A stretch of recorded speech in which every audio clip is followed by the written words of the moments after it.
Welcome friends to another 40k video. Today we look at the Sisterhood of Silence, as shown in The Voice by James Swallow. They're called to investigate a Blackship, where all communication has been lost. What dangers await them? Friends, let's find out. Leilani, a novice, and Amandera Kendall, an Oblivion Knight, are on board a Blackship. Amandera receives a message. She lets the slate prick her finger, and the blood released changes the cipher so she can read what the message is. An older, larger, black ship vessel, the Validus, has been lost contact with, and the sisters have to investigate.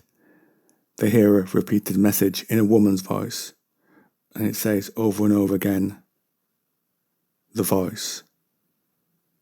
They travel to the ship, the Validus, and the only sign of any life is the dull emerald glow from the emitter coils visible about the ship's warp motors. Power still flowed through the derelict, but the craft made no moves to turn to meet them, nor to offer communication through Vox or tight beam laser. Alive and yet dead, the Validus floated, serene against the madness, and on the lower decks of the Area Gloris, power moved to mechanisms capable of tunneling through the layers of space-time, and a great flare of boiling light enveloped the ship's teleportarium stage. The Sisterhood stood upon it, shimmered like mirages, and were gone.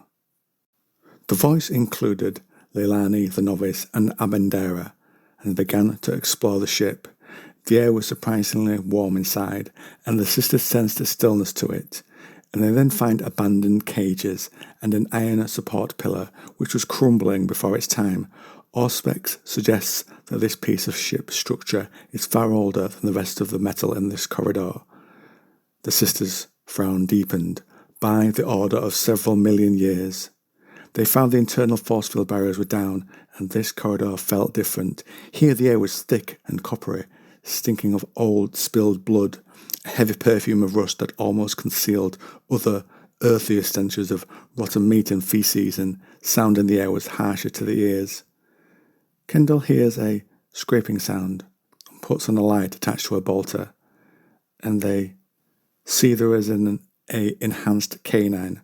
Nortos signed, but the beast ignored her and returned to its task, and they saw it was lapping up blood.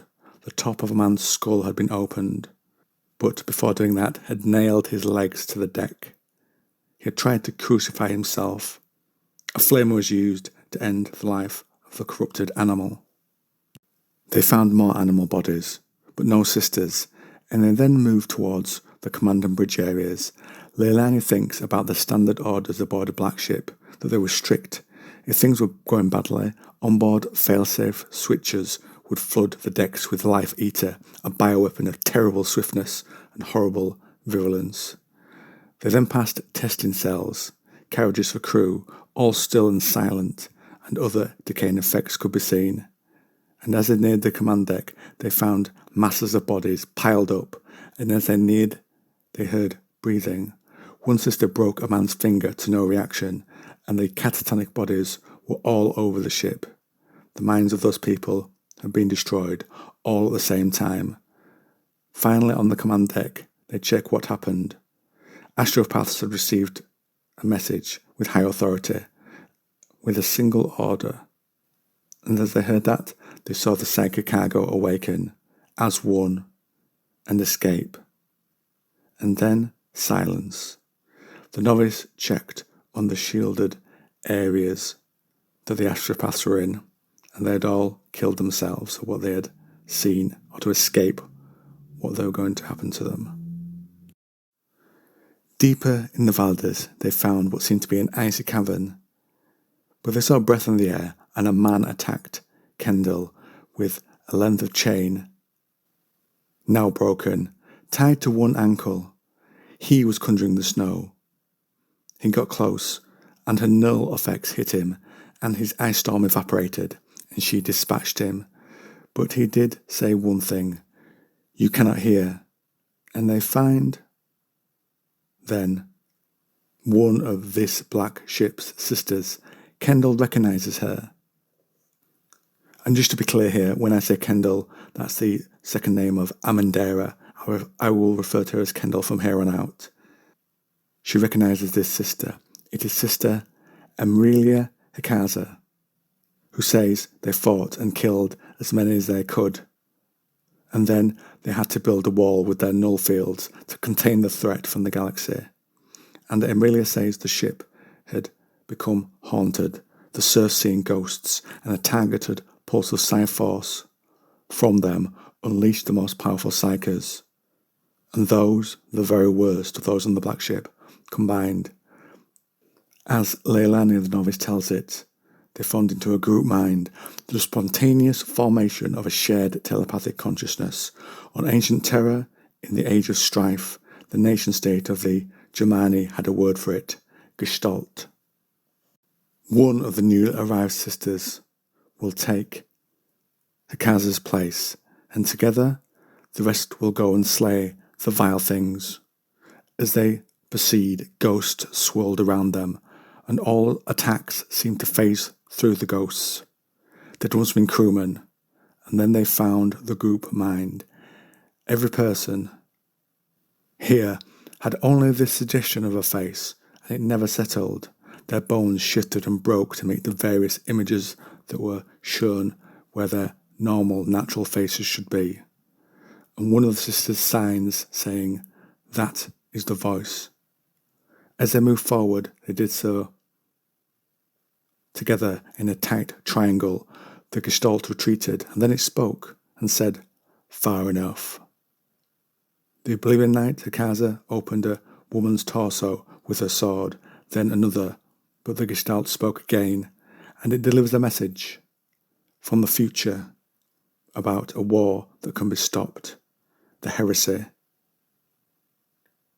"You know me," it says, and all the psychic entities' faces become that of the novice, Leilani Molitas, who screams at seeing this. The face that she sees is worn and older. The Gestalt says it has made pacts and accords to get here.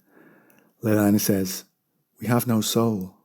The creature says it has, coin to pay the way, a price the Gestalt says she paid willingly.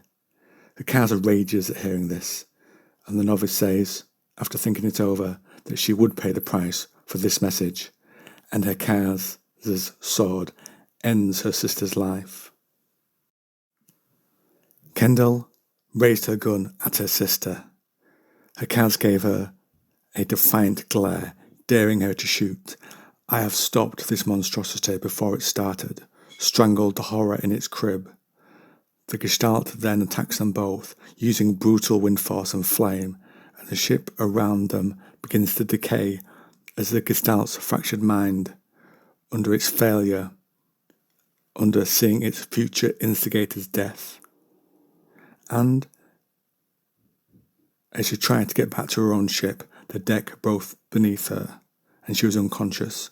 Later, Kendall is woken back on her Blackship in a Narthesia tank, a great cocktail of medicines and liquids that mended burned flesh or torn skin. A sister spoke with her, using her actual voice, and it was a ranked sister who says the servitors will not record what is said.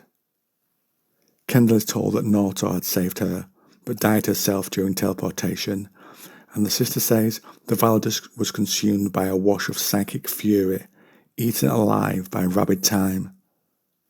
The vessel torn to shreds, the warp about it churned into a maelstrom. Kendall says the sister sullies her oaths, and the sister invokes the Emperor and says he will forgive me, and the sister feels that she is Hikaz, who goes on to say, by killing the novice, she stopped the future. Kendall signs, "The truth we might have learned is lost. The war we might have stopped." Hikaz responds, "If there is to be war, it is because he wishes it. I am the vessel for his voice, sister, and all who are mute before his glory will not rise with me." Then Hikaz vanished into the darkness, and Kendall closed her eyes. Inside, she sought out silence, but it remained lost to her. So now, friends, I turn things over to you. Drop me a comment down below.